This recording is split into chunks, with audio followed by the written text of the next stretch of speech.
It was at this compound in eastern Ghazni province where an attacker detonated a car full of explosives. Afghan security forces have their base here.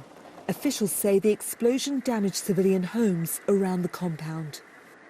The explosion happened near an army commando base. The number of casualties is unclear, but there are casualties.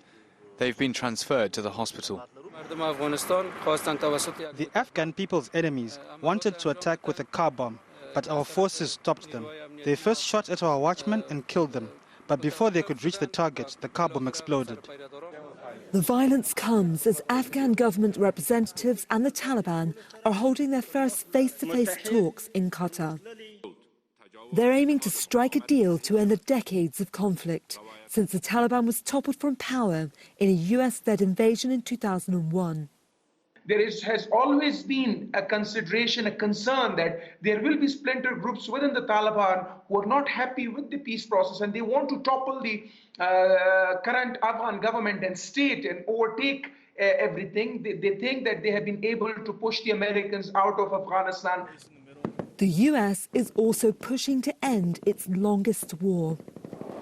In 2 months' time, it's promised to withdraw 2,500 of its soldiers from Afghanistan. And many US bases are being handed over by the Afghan army. But that's due to happen during a very violent year.